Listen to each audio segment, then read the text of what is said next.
So here's how narcissists can gaslight you without saying a word to you. I've experienced this on my journey. It's a beautiful sunny day outside. But yeah, so sounds crazy. Like, how could someone like gaslight you without saying a word? But it has everything to do with intentions. Narcissist intentions. Have you ever set an intention where like in the morning you're like, I want to eat healthy, and then like your body like naturally is more inclined to eat healthy for the rest of the day? That's how intentions work. Narcissists have intentions as well. Very bad ones most of the time. And so these intentions can be things like they want others to think you're crazy so that they can continue getting away with what they're doing. They want to get your attention. They want to hurt you, harm you, whatever it is, whatever these intentions, have power over you, feel powerful, whatever their intentions are. When they have these intentions, their body is like naturally inclined to take certain action that will create that outcome. So for this video, we're going to be talking about like them making others think you're crazy. This is the intention that gets really sneaky. So have you ever experienced paranoia or like suspicion when you're like living with a narcissist or when in relationship with a narcissist, where you are afraid that they're stealing things from you, you're afraid that you don't know, like they're so unpredictable, you don't know if their behavior is like pointed at you, if it's an attack or if it's not an attack, and then you have all this like suspicion and paranoia, and maybe you like share this suspicion with someone and they tell you you're paranoid, they tell you you're a conspiracy theorist, and maybe you have the suspicion, you trust it, and you tell someone about it, but then it turns out they didn't do what you thought that they did or what you inferred that they did. This is a part of the gaslighting. This suspicion of like, did they do this? I'm pretty sure they did this, is a part of the gaslighting. They actually created that in your psychological and your mental realm, that suspicion, that paranoia, for a couple different reasons.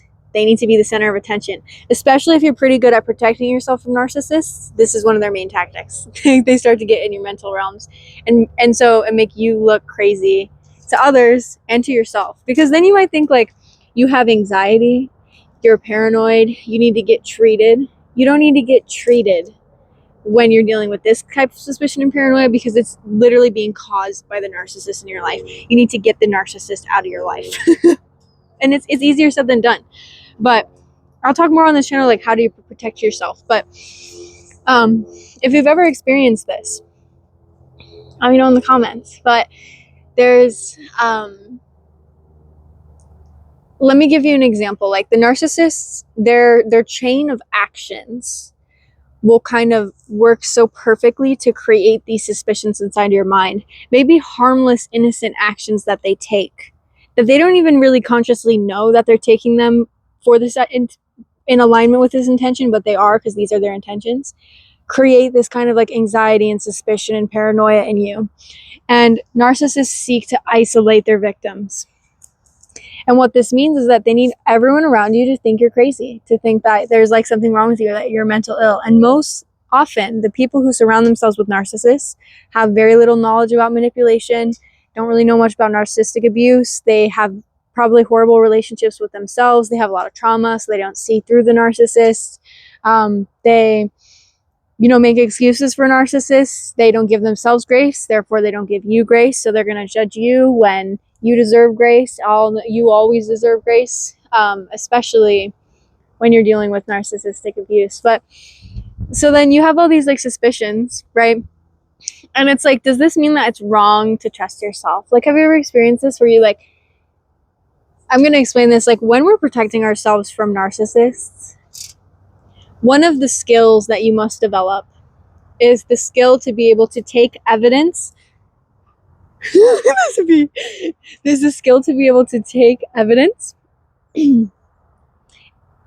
but not have the full evidence, but trust your intuition about the narcissist. So if a narcissist, because how manipulators work is like, they don't make it very obvious what they're doing. They don't make what they're doing provable.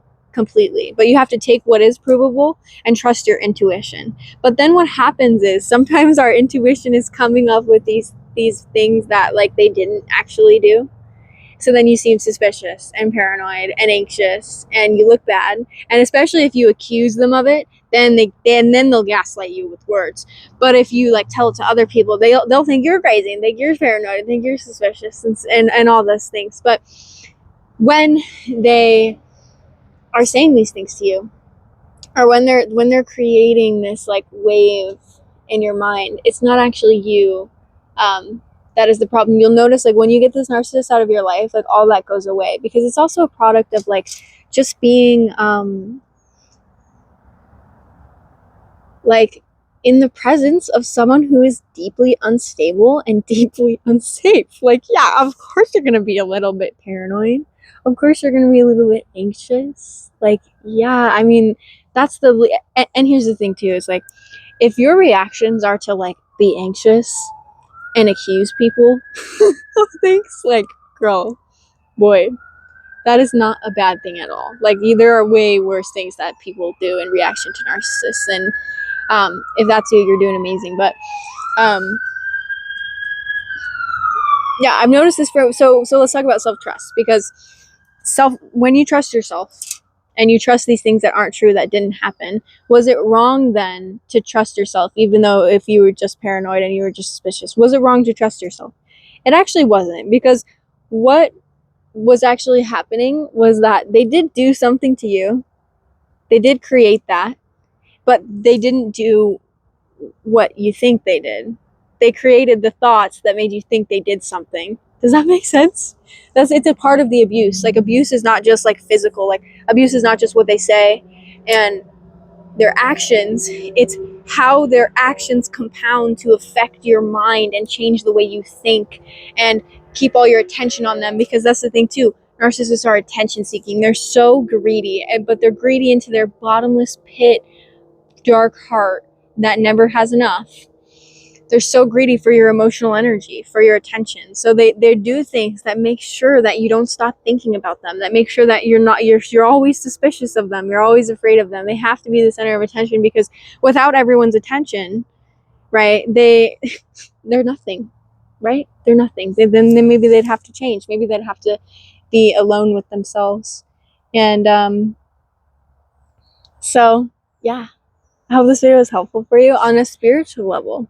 The narcissists in your life can also sense things about you that they shouldn't know. So this is a part of their intentions. They're manifest creators just like you and I.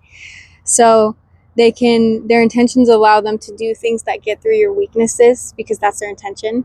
Especially if they're able to siphon your energy and your power. If you're a powerful soul, they're actually going to be using your energy and your power to manifest intentions against you, which is like, wow. But when they have entity attachments, their entities can also sense things about you and your energy, so that their manipulation works to get through your boundaries and your weaknesses and your protection mechanisms that you've built up against them. So yeah, manipulation goes so deep in this realm, but you got this. I love ya.